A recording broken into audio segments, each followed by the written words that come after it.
d'un coup, t'en as un qui me regarde et qui rigole et qui dit mais elle, c'est sûr, elle est tellement grosse que c'est des draps qu'elle met, c'est pas des culottes en fait. En France, 37% des 6-18 ans sont touchés par le harcèlement ou le cyberharcèlement, selon le baromètre de e-enfance qui vient de paraître en octobre 2025.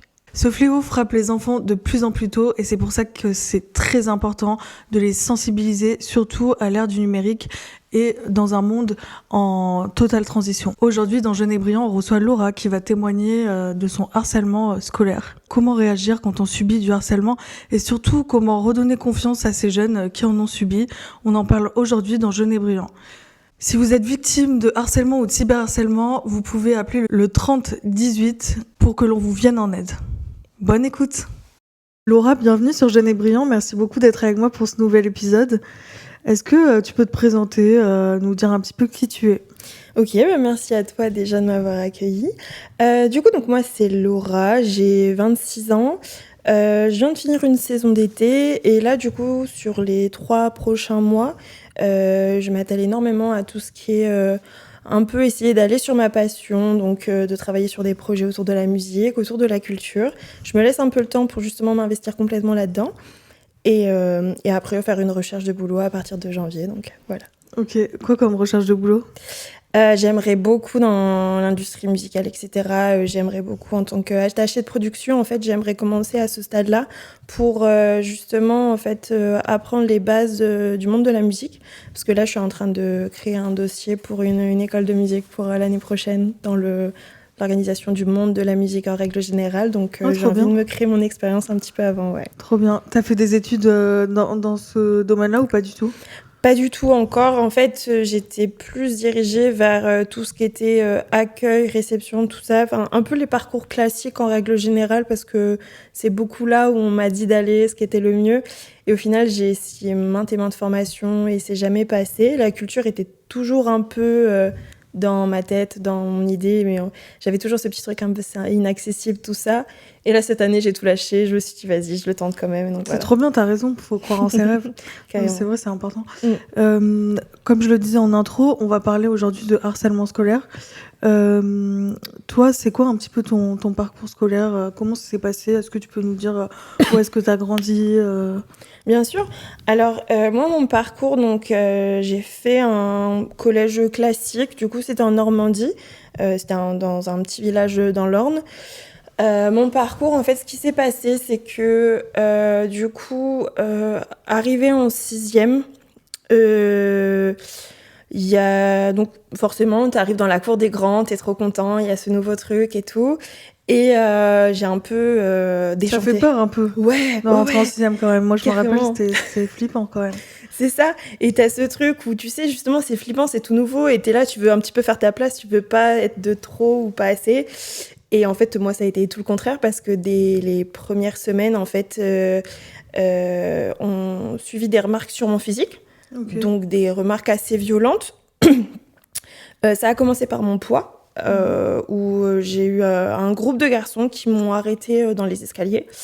Et ils se mettent tout autour de moi comme ça et ça commence à ricaner et en fait d'un coup t'en as un qui me regarde et qui rigole et qui dit mais elle c'est sûr elle est tellement grosse que c'est des draps qu'elle met, c'est pas des culottes en fait. Et du coup tu prends ça la première semaine de rentrée, t'es là en mode donc le monde des grands c'est ça, ok ça va le faire. Et sur cette année de 6e du coup il y a eu 3 épisodes comme ça. Donc c'était sur mon physique parce qu'on m'estimait un peu trop ronde pour mon âge et sur mes cheveux aussi, les cheveux frisés, c'est assez compliqué au collège. Le premier moment qui m'a marqué, c'est un groupe de filles qui arrivent derrière moi, je les entends mais je fais pas forcément attention, enfin tu fais ta vie quoi, tu vas à l'école. Ouais. Et en fait une fille arrive et juste je sens qu'on me tire les cheveux en arrière. Wow. Et elle se met à rigoler en disant « Ah, mais excuse-moi, je pensais que c'était une perruque. Pour moi, c'était pas normal d'avoir des cheveux comme ça. » Et tu la regardes et vraiment, t'es là, t'es en 6e. C'était des 5e, 4e, hein, ce même groupe de personnes. Et t'es là en mode « Wow, la violence du truc. » Et on te rigole dessus. Et ça repart. Et ça rit encore de toi, etc. Tout ça. Et après, sur toute l'année de 6e, en fait, ça a été ça. Des remarques sur les cheveux, des remarques sur mon corps. Donc voilà, l'année de 6e, un peu difficile pour s'intégrer tout dedans. La 5e, 4e passe. Et du coup, moi, j'ai la 3e, pareil, second passage. Épisode un peu différent, par contre, c'est un passage que j'ai pas trop compris parce que ça s'est passé très rapidement. Je me souviens exactement de la période et de comment ça s'est passé. C'était en décembre, du coup, c'était juste avant les vacances de Noël. Une dispute avec une copine pour quelque chose d'assez futile en soi. Une histoire de groupe de copines, c'est quand il y a un trio et que, en fait, moi, je préfère être avec un tel, tout ça. Et c'est parti super loin parce que la semaine d'après, des messages hyper violents se sont enchaînés. Et en fait, la brutalité des messages était impressionnante. Et t'essayes de répondre comme tu peux parce que t'essayes de pas montrer tes émotions, tout ça. Jusqu'au moment où je reçois ce message, pareil, toujours sur le physique, etc. Où on me dit mais Laura, t'es tellement grosse que si t'as des amis à l'heure actuelle, c'est juste parce qu'on aura quelque chose à manger à la fin du monde. Et je comprenais pas le message, j'étais là en mode quoi ? Elle me dit mais c'est juste qu'en fait la fin du monde arrive bientôt, c'était l'époque 2012 et il y avait tout ce truc un peu en mode fin du monde et tout. Et elle me dit mais si on n'est pas avec toi, c'est juste parce qu'on aura quelque chose à manger. Et je prends ce message-là. Ah ouais. Et en plus de ça, j'en parle à mes parents. Et mes parents réagissent pas. Ok. Mes parents réagissent pas. Et du coup, donc là, tu prends ce truc-là, tu te dis waouh, c'est sur le téléphone, mais est-ce que ça va aller plus loin ? Et effectivement, ça a été plus loin après. Donc ça a continué pendant 1 ou 2 mois. Pendant 1 ou 2 mois ? Mais comment ça a continué ? Elle a continué à t'envoyer des messages d'insultes ? Alors, sur toutes les vacances scolaires, enfin les 2 semaines de vacances, j'ai reçu des messages tout aussi hargneux. Okay. Et en fait, retour de vacances, ça a été c'est un bouche à oreille en fait qui s'est fait. Et des gens qui viennent me voir avec des retours en mode oh, mais tu sais, elle a pas tant tort et tout. Ah bon ? Ouais, vraiment. Et t'es là en mode mais comment on peut dire ça ? Je comprends pas. Mais c'était quoi, toi, si je peux me permettre, qu'est-ce qui a déclenché cette dispute entre vous ? Enfin, même si, bien sûr, rien n'est justifiable, hein, je m'entends. Ouais. Mais juste, qu'est-ce qu'il te reprochait exactement ? Il te reprochait d'être en surpoids ? Ouais, c'est ça. En fait, en gros, c'est ça. Et on me reprochait d'être Mais en fait, c'est ça, c'est qu'on te reproche d'être en surpoids sur une histoire de copine-copine parce que la semaine avant les vacances, mais ça devait être un truc en mode je préfère aller manger avec elle ce midi qu'avec toi. Et ça arrive là et les gens viennent te donner une opinion et à créer un effet de groupe.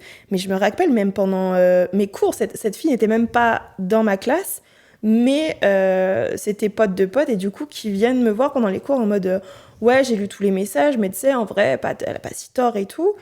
Et tu prends la violence du truc. Et ouais, non, c'était assez impressionnant. Ok.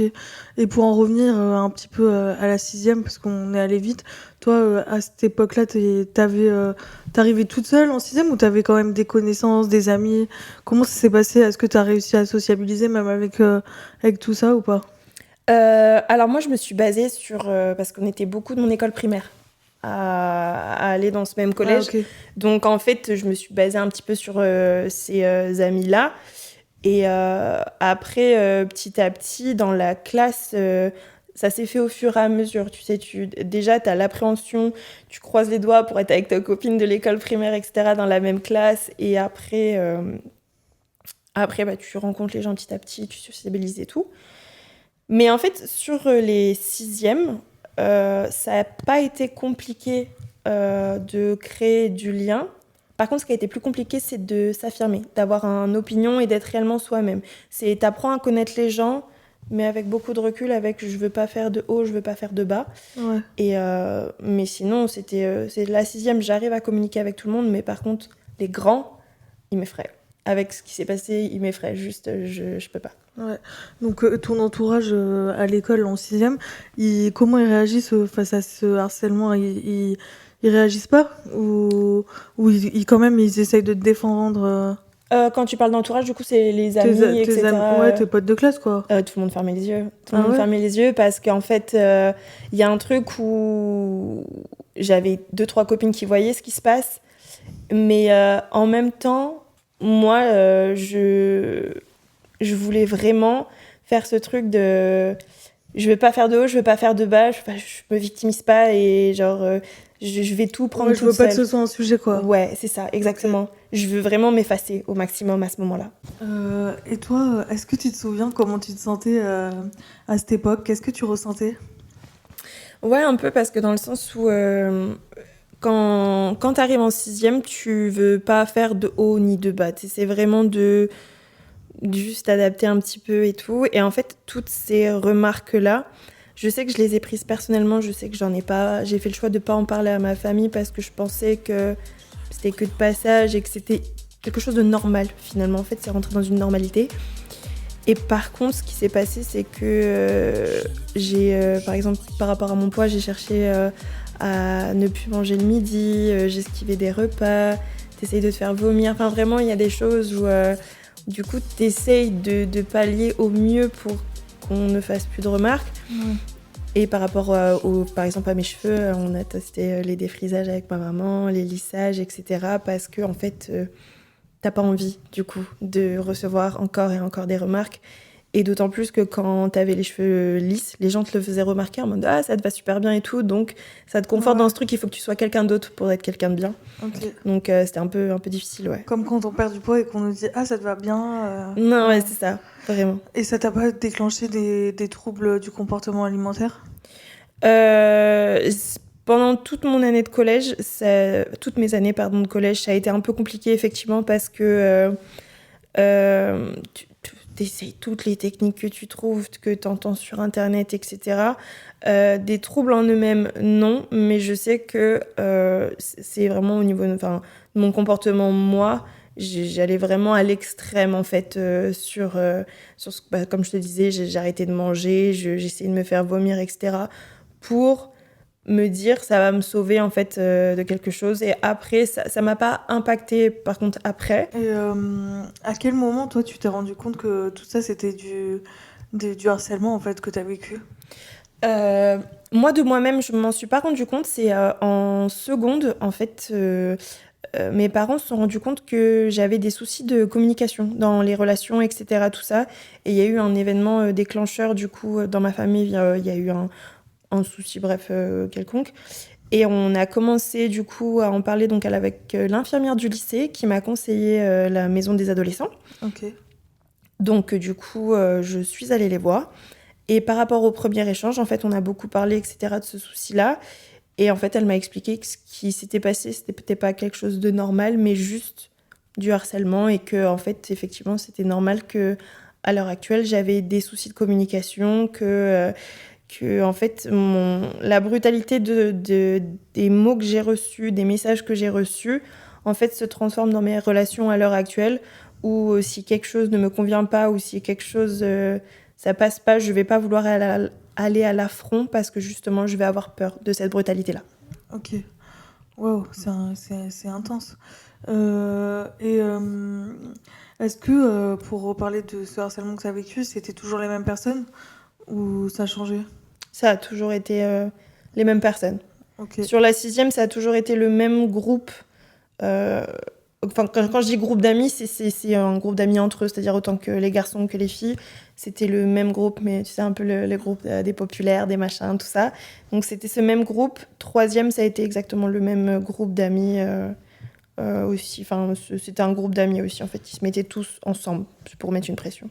Ok, il n'y a aucun personnel éducatif qui t'a aidé au sein de ton établissement scolaire ? Non, à ce moment-là, non, parce que c'était encore banalisé. Enfin, je dirais si banalisé, en fait. C'était à ce moment-là, pour eux, c'était juste l'idée d'une moquerie, en fait. C'était pas... c'en était en rien quelque chose qui allait m'impacter, et c'était pas très grave. Et la seule personne qui a intervenu, c'est... une amie donc sur la période de 3e. Au bout d'un mois, en fait, cette amie voit que je vais pas bien, que moralement c'est difficile, etc. tout ça. Et en fait, elle se décide d'elle-même à y aller en solo. Je sais qu'elle est revenue me voir en me disant « Maintenant, tout va bien se passer ». Et j'étais là en mode « D'accord ». Du jour au lendemain, ça s'est arrêté. Et vraiment, je sais juste qu'elle a été l'attraper, elle a été la voir, elle lui a parlé. Et vraiment, du jour au lendemain, plus rien. J'ai eu une amie de la personne qui m'a harcelée, justement, de ce groupe-là, qui est venue me voir en me disant « Non, mais je comprends pas pourquoi elle est venue nous parler en nous disant que c'était pas normal, etc. » Nous, on s'amusait juste. Et en fait, c'est là que je me suis rendu compte que pour eux, c'était rien, c'était un jeu. C'était un jeu de descendre quelqu'un, c'était un jeu de dénigrer quelqu'un, en fait. Et du coup, je me suis dit « Waouh, c'est là qu'on n'a pas les mêmes réflexions, en fait, les mêmes jeux, finalement. » Ouais. Et est-ce que tu aurais aimé que tes parents réagissent autrement ? Tu disais tout à l'heure qu'ils n'avaient pas trop eu de réaction à l'époque. Qu'est-ce que tu attendais d'eux finalement ? Je crois qu'à ce moment-là, en fait, j'aurais aimé qu'on m'écoute sincèrement et qu'on me... En fait, que ma voix, elle signifie quelque chose. Ouais. Parce que ce qui s'est passé, c'est que je me suis juste sentie ultra seule à ce moment-là. Ultra seule parce qu'en plus de ça, le harcèlement, donc comme je te disais, c'est pas quelque chose qui était encore... on n'en parlait pas énormément. Et du coup, donc, je n'osais pas aller en parler au personnel scolaire. Et en plus de ça, tes parents, du coup, ne t'écoutent pas et ne prennent pas ça en compte. Du coup, tu te sens vraiment seule à ce moment-là. Après, maintenant, je sais que voilà, pour eux, en fait, c'était... ils ont banalisé parce qu'ils ont quelque part connu ça aussi. Ah bon ? Tu vois, dans leur période, dans les années collège, etc., les moqueries, pour eux, c'était quelque chose de banal. Okay.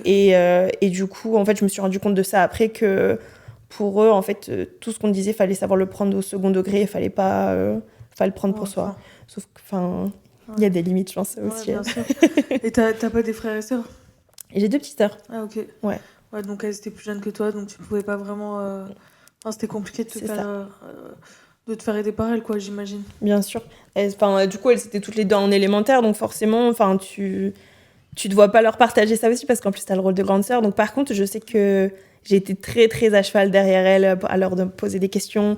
Comment tu te sens, ton estime de toi, etc. J'ai vraiment mis un point d'honneur à ce niveau-là. La petite dernière, surtout, vraiment, où j'ai été énormément derrière elle, parce que j'étais effrayée que quelqu'un puisse ressentir ce que j'ai ressenti. Et ça a vraiment été aussi un déclic pour moi, quelque part, dans le sens où, par contre, quand je suis sortie du collège, j'ai demandé à mes parents de prendre le lycée le plus loin possible. Donc, je suis partie à 1h30 de chez mes parents. Et juste ma rentrée, le seul message que j'avais dans ma tête, c'est « Laura, tu rentres là-bas, personne ne te connaît. Il y a juste un truc que tu fais, c'est que ce que tu as connu, personne... en fait, je le souhaite tellement à personne, même à mon pire ennemi. Enfin, c'est vraiment quelque chose, c'est le message que j'avais en tête, c'est tu laisses personne de côté. Si tu vois quelqu'un qui va pas bien, tu vas lui parler. En fait, je pense que j'ai fait ce que j'aurais aimé qu'on fasse à ce moment-là pour moi. Est-ce que tu dirais que toi, ça a changé la manière que tu avais de te percevoir ? Ouais. Ça a été très difficile. Et ça l'est encore à l'heure actuelle, parce que du coup, c'est un travail, un énorme travail sur soi. Mais en fait, forcément, quand t'entends constamment que t'es trop ronde, que tes cheveux sont trop frisés, que c'est pas normal, etc., l'image que tu te fais de toi-même, elle est super dure. Ouais. Donc, pouvoir reprendre confiance en soi après ça, c'est très long. J'arrive, je me sens de mieux en mieux, j'arrive à me sentir bien. Comment t'as fait, du coup ? Le lycée, ça a été vraiment la période qui m'a aidée le plus, parce que j'ai fait un nombre de rencontres excellent. Et vraiment, c'était fou. Les moments que j'ai vécus, même des périodes de stage où en fait, juste, j'avais des gens hyper bienveillants autour de moi. Donc déjà, il y a eu un peu ce petit souffle-là. Et après, j'ai eu il y a eu tout ce qui est réseaux sociaux, etc. aussi, qui a compris une énorme ampleur. Et en fait, moi, ce qui m'a aidée, c'est... je suivais, je me rappelle, des tutos, un peu savoir comment avoir l'estime de soi, etc. Tout ça. Et il y avait un truc ouais, c'est ça, exactement. Et il y avait un truc qui revenait dans le sens où il fallait que tu suives des créateurs de contenu qui te ressemblent. Donc, ça va être pour moi avec des formes, avec des cheveux frisés, tout ça. Et ça m'a tellement aidée de trouver ces femmes si jolies. Enfin, en voyant à quel point elle se sentait bien et que... T'as suivi qui du coup? C'était à cette période-là, c'était Ashley Graham, je crois. Ah oui, c'est vrai, ouais. Et il y avait plein de mannequins comme ça et de créatrices de contenu. Et c'était genre, vraiment, ça faisait tellement du bien de se dire, mais... Ouais. Comme quoi, le body positive sur les réseaux sociaux, ça a quand même aidé des gens, ça fait plaisir. Ouais, vraiment. Parce qu'enfin, on peut, en tant que femme ronde, s'identifier, Ouais. alors que dans la publicité, par exemple, on veut pas du tout, dans la mode non plus. Donc, ouais.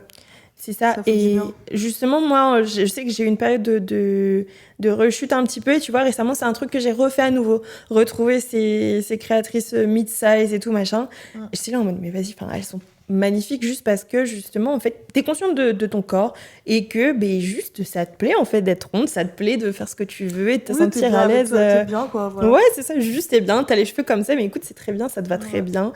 Tu les as, il faut les accepter. Et vraiment, en fait, moi, c'est quelque chose qui m'a énormément aidée. Je pense de voir justement que j'étais pas la seule à avoir des formes, j'étais pas la seule à avoir des cheveux frisés. Parce que c'est aussi bête, mais en Normandie, ils sont tous les cheveux lisses, etc. Il y avait beaucoup de personnes avec les cheveux lissés, tout ça, avec les cheveux frisés, ça a attiré le regard. Et en tout cas, dans mon petit village. Et forcément, en fait, quand je suis arrivée à Caen, dans cette ville, tout ça, c'était trop chouette, en fait, de me sentir bien. Enfin, vraiment, je pense que c'est ces petits trucs-là qui m'ont permis et la bienveillance des gens et le fait de me rendre compte que j'étais pas la seule et que ça allait aller, en fait. Trop bien. Et tu dirais que ça a laissé quand même des traumas, des traces sur ta santé mentale, un peu tout ça? Ouais. Ouais. Là, je sais que je travaille beaucoup là-dessus. Enfin, c'est un gros pilier sur lequel je travaille maintenant. C'est le fait de constamment me demander si ce que je fais c'est bien ou pas bien, si je suis une bonne ou une mauvaise personne. En fait, ça a tellement déconstruit l'estime de moi et la capacité à croire en moi, en mon opinion, ce qui fait que peu importe ce que je fais, 1 heure ou 2 heures après ou le lendemain, je vais avoir une inquiétude qui va monter en me disant mon Dieu, mais qu'est-ce que j'ai fait là, j'aurais jamais dû dire ça, j'aurais jamais dû faire ça. Et en fait, c'est vrai. Ah oui, anxiété quand même. Ouais. Grosse anxiété. Ouais. Okay. Mais l'anxiété s'est déclenchée à partir de 2016, moi par contre, où j'ai eu une énorme période et ça s'est calmé je dirais il y a 3 ans. Okay. 3 ans, j'ai réussi enfin à trouver un équilibre, etc. avec des professionnels. Maintenant, je me fais suivre par une thérapeute justement dans un centre de thérapie pour l'anxiété, etc. Tout ça. C'est trop bien. Ouais, vraiment, j'ai trouvé un réel soutien. J'ai compris ce qui m'arrivait aussi. Enfin, en fait, c'est ça. Là, maintenant, je suis dans la phase où j'ai réussi à comprendre que ça venait de l'extérieur et ça venait pas de moi. Et du coup, donc...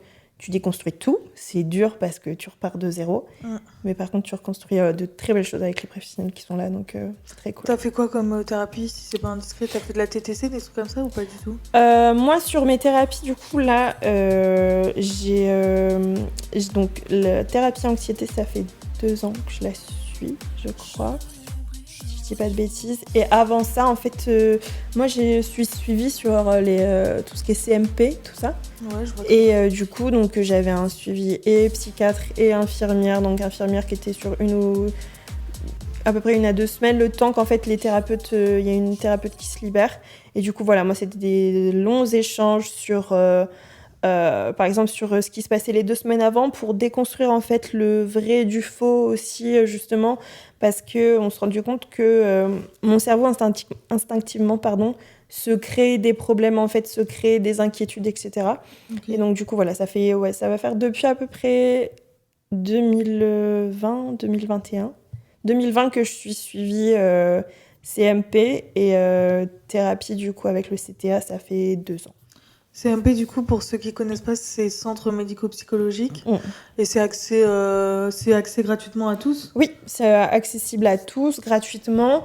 Et moi, je sais que nous, par exemple, en Normandie, dans l'Orne, tout ça, on peut y aller directement sans rendez-vous aussi. Je sais pas si c'est pareil, partout pareil. Je sais qu'à Paris, c'est très prisé, hein, pour le coup. Okay. Faut prendre des rendez-vous très à l'avance et ton dossier il doit passer en commission pour savoir si t'es accepté, tout ça, parce qu'en fait, il y a énormément de demandes. D'accord, ok. Ouais. Donc du coup, ouais, voilà, enfin, tu vois, les fonctionnements sont différents, mais nous, c'est un rendez-vous, sans rendez-vous, pardon.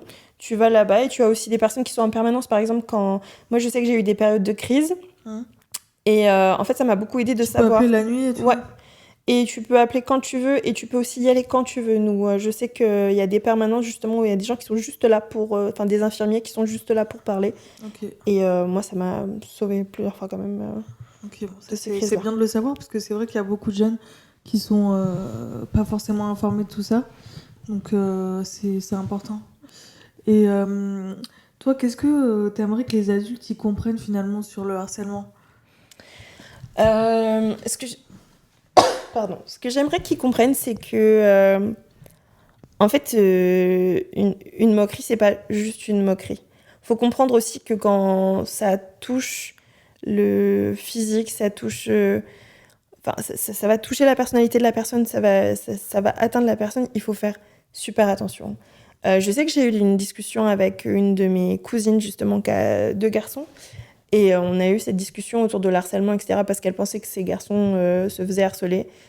Et vraiment, c'est limite si je me suis mis à genoux devant elle pour lui dire parle-leur, demande-leur, juste écoute-les. Et en fait, fais-leur sentir que leur voix, elle compte parce que le temps que tu passes après pour travailler sur toi, on le sous-estime. C'est énorme le questionnement que tu as, le souci de ce que ça te crée constamment, en fait, finalement. Donc, vraiment, moi, j'aimerais que les adultes, dès qu'un enfant, dès qu'un ado vous parle de cette situation, quelque chose qui le gêne, vraiment, écoutez-les.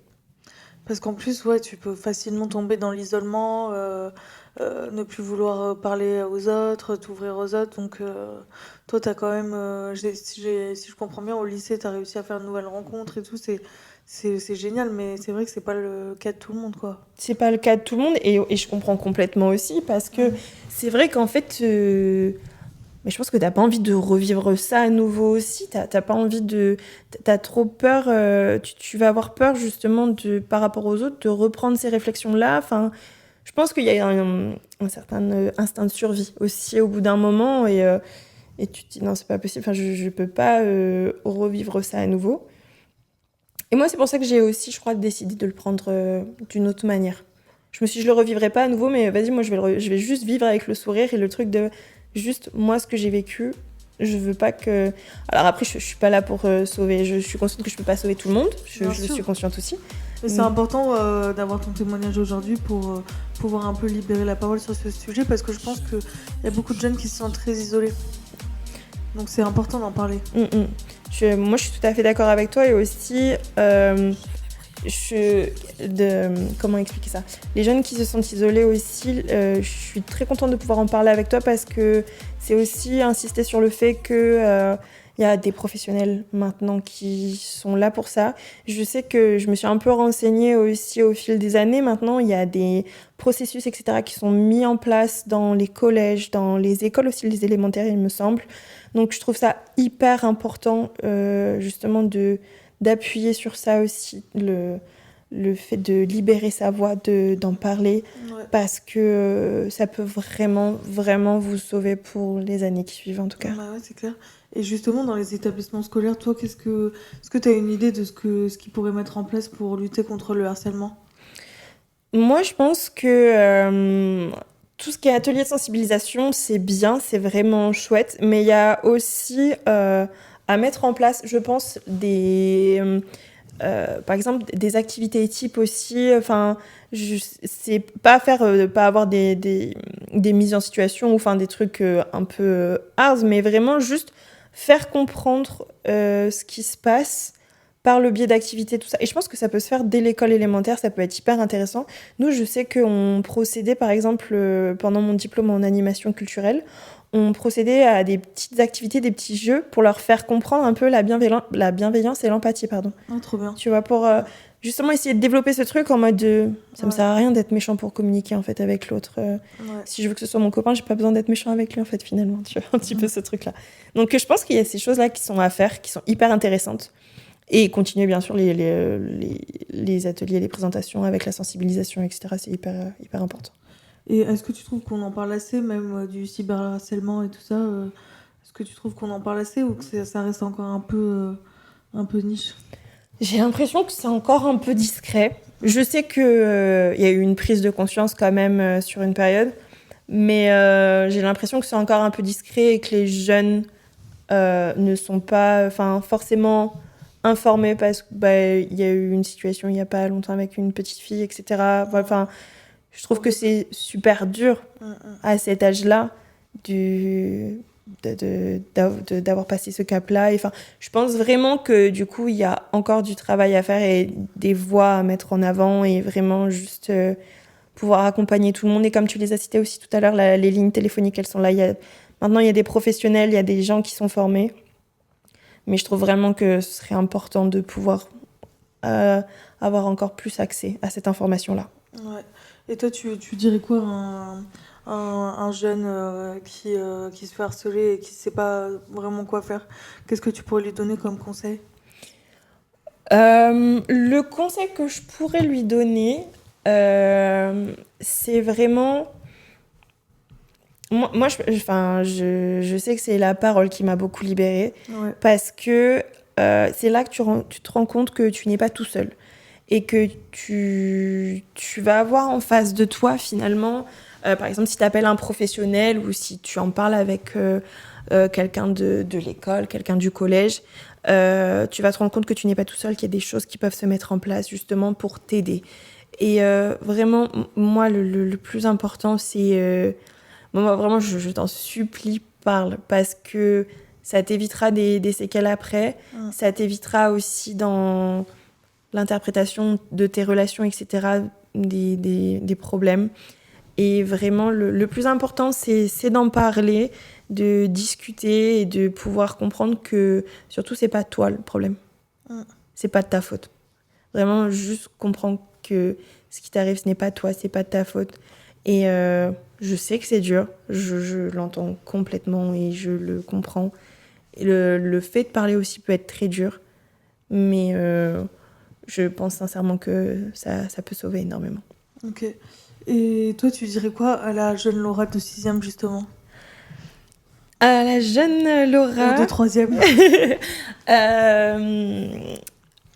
Là, à l'heure actuelle, je pense que je lui dirais c'est pas de ta faute. Ouais. Comprends que c'est pas de ta faute. C'est pas toi. C'est... Là, tout ce que tu as reçu, toutes ces moqueries, c'est pas toi qui es responsable de ça. Vraiment, ce truc-là de se dire je suis pas responsable et c'est pas de ma faute. Et quand tu le comprends, il est violent parce que tu te dis j'ai enduré pendant des années tout ça, alors qu'au final, moi j'étais juste là pour vivre ma vie et pour vivre mes années de collège. Comme tout le monde. Comme tout le monde. Je viens juste là pour aller à l'école, pour avoir ce brevet et après repartir. Et ouais. Je pense que c'est vraiment ce que je lui dirais, c'est pas de ta faute et t'inquiète pas, après tu vas bien faire, tu vas apprendre à parler avec des gens, tu vas apprendre à prendre confiance en toi et ça va aller. Et j'ai une dernière question pour toi, Laura, que je pose à tous mes invités. Qu'est-ce qui brille en toi? Ce qui brille en moi, je dirais l'amour, je crois. Maintenant, en fait, ouais, j'adore faire les choses avec passion. Je vais dire j'adore faire l'amour. J'avais dit ok. Allez, let's go. Non, j'adore faire les choses avec passion, j'adore aimer, j'adore vraiment tout ce que je fais, je le fais avec passion maintenant. Parce que en fait, ces périodes d'harcèlement m'ont causé des gros soucis, des problèmes après. J'ai eu plusieurs étapes très difficiles et je m'en suis sortie. Et en fait, maintenant, je m'amuse à dire juste que je fais tout au culot. Que j'essaie et que quand quelque chose me tombe dans les bras, je le fais avec passion. Quand je rencontre des gens, j'adore les aimer intensément et juste passer des bons moments avec les gens. En fait, j'aime beaucoup vivre avec tout ce que j'ai. Enfin, vraiment vivre les choses à fond et voilà, et me dire et ne pas le regretter après, même si je sais que ma tête fait un automatisme. Au moins maintenant, je pense que c'est ça qui brille en moi et c'est comme ça que je vis. C'est un beau message en tout cas. Merci beaucoup, Laura. Franchement, c'est un beau message pour les jeunes qui ont peut-être subi du harcèlement ou J'allais dire qu'ils vont en subir, mais non, j'espère On n'espère pas, ouais. Mais merci à toi pour l'invitation. C'est un beau message d'espoir et c'est ce que j'aime justement avec Jeune et Brillant. Et surtout, n'oubliez pas d'appeler le 3018 si vous êtes victime de harcèlement ou de cyberharcèlement ou que vous en êtes témoin. Merci. Merci d'avoir écouté Jeune et Brillant. Si vous aimez ce podcast, n'hésitez pas à vous abonner à la chaîne en cliquant sur la petite cloche ou en mettant 5 étoiles par exemple sur Spotify ou Amazon Music. Merci.